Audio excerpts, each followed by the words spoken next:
Hello friends. आज हम लोग टॉपिक करने वाले हैं सेटिंग अरेंजमेंट, और ये जो है सिर्फ बेसिक के लिए है। तो आपको कॉन्सेप्ट समझने के लिए, जो भी बिगनर है, जो आगे के लिए प्रिपेयर करना चाहते हैं बैंकिंग के लिए, तो उनके लिए एक छोटा सा मैंने वीडियो बनाया है। तो ये है। अब उसके पैटर्न देख लेते हैं हम लोग, सेटिंग अरेंजमेंट के कैसे पैटर्न चलते हैं। तो एक पूछा जाता है सर्कल में, एक पूछा जाता है स्क्वायर में। ठीक है। स्क्वायर में कुछ लीनियर में मिलेगा आपको, और कुछ डबल लाइन में मिलेगा कि आपको अरेंजमेंट करना है और उनको बैठाना है। ठीक है। कुछ आपको ट्राइंगल में मिलेगा, कुछ ऐसे रेक्टेंगुलर शेप में मिलेगा। ठीक है। तो ऐसी ऐसे 3-4 पैटर्न कुछ चलते हैं जो भी कॉमन पूछे जाते हैं, और जनरली ज़्यादातर आप देखा जाएगा तो आपको 8% के बारे में ही मोस्टली पूछा जाएगा, या इसमें जैसे 6 बैठते हैं तो 6 के लिए होगा। तो ये सारे क्वेश्चन है मोस्ट ऑफ द टाइम ऐसे कुछ पैटर्न बनते हैं सेटिंग अरेंजमेंट में, जो आगे हमें हमेशा देखने मिलते हैं। और ये मैं प्री की बात कर रहा हूँ, और ये बिगनर के लिए है। अगर आप बिगनर हैं तो आप इस कॉन्सेप्ट को देखेंगे तो आप एक बार में गारंटी है कि सीख जाएंगे कि सेटिंग अरेंजमेंट होता क्या है। आपको 4-5 लेक्चर या बाकी देखने की ज़रूरत नहीं है, आप देख के आप सीधा प्रैक्टिस कर सकते हैं। ठीक है। चलिए अभी हम शुरू करते हैं।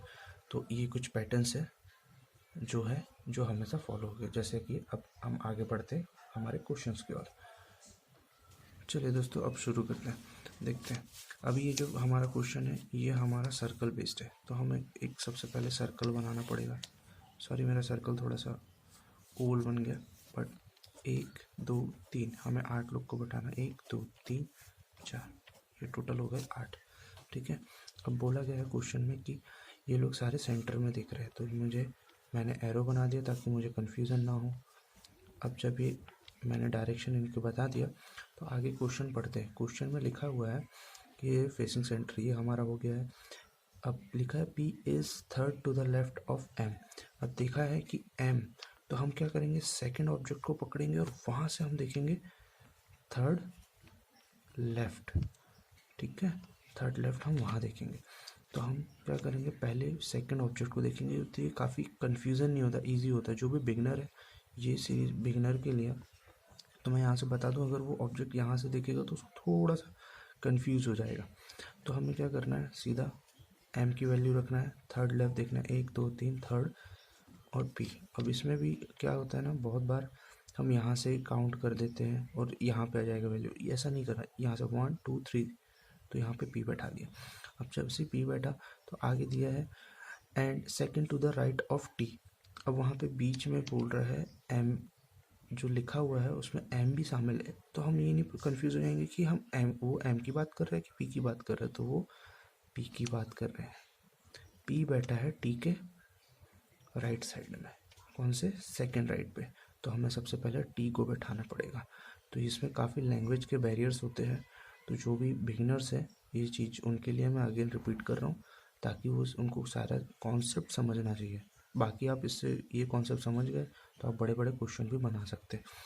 जैसे कि अभी बोल रहा है T के सेकंड राइट पे, तो T कहाँ आ सकता है, यहाँ सेकंड राइट, इसका सेकंड राइट, इसका सेकंड राइट, तो T कहाँ आ सकता है, T यहाँ आ सकता है। ठीक है, सेकंड राइट पे P आ गया। ठीक है। अब आगे बात करते हैं N is second to the right of P। P के सेकंड राइट पे N है। सेकंड राइट कहाँ बनेगा P का, यहाँ बनेगा, हमने ये बना दिया। ठीक है। अब R is second to the right of W। Same चीज़, अभी जैसे हमने एन का बनाया, तो हमने पहला ऑब्जेक्ट नहीं, हमने सेकंड ऑब्जेक्ट में ज़्यादा फोकस किया।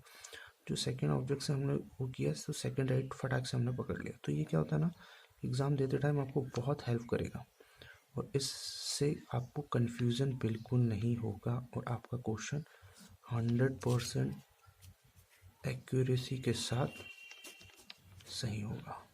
ठीक है। चलिए अभी देखते हैं। R is second to the right of W। अभी हमें W को देखना है, और W के सेकंड राइट से पकड़ो R को। अब W कहाँ आ सकता है ये हमको मालूम नहीं है। अब नहीं मालूम है, पता नहीं चल रहा है, इतनी सारी प्लेसेस खाली है, तो हमने बना लिया W के सेकंड राइट पे R है, ये ऐसा लिख लिया ताकि हमें याद रहे। ठीक है।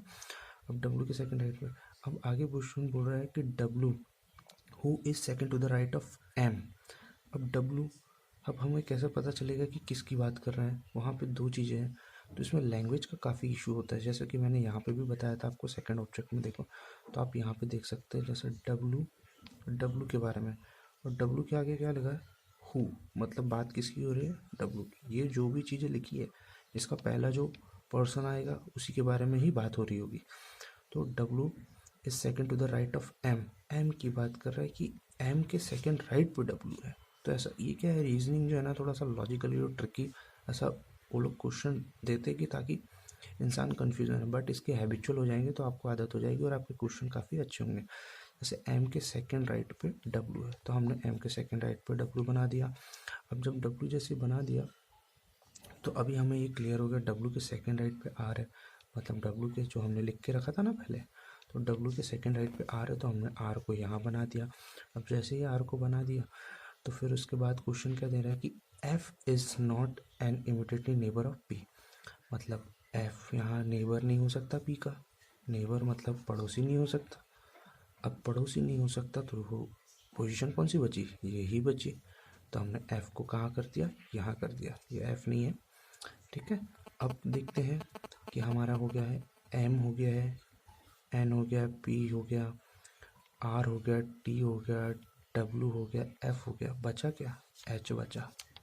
तो ये हमारा पजल सॉल्व हो गई, ठीक है।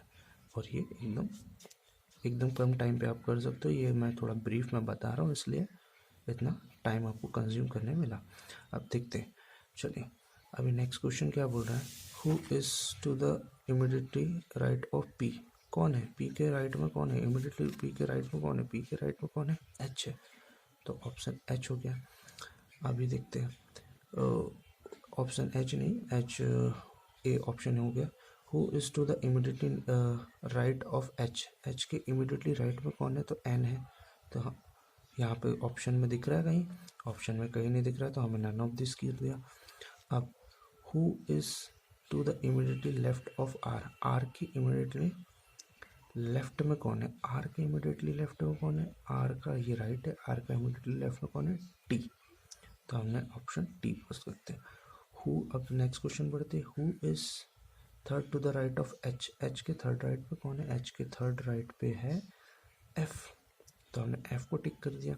देन उसके बाद who is second to the right of F, F के सेकेंड राइट पे कौन है, एफ के सेकेंड राइट पे है भैया टी दिख रहा है, टी को कर दिया।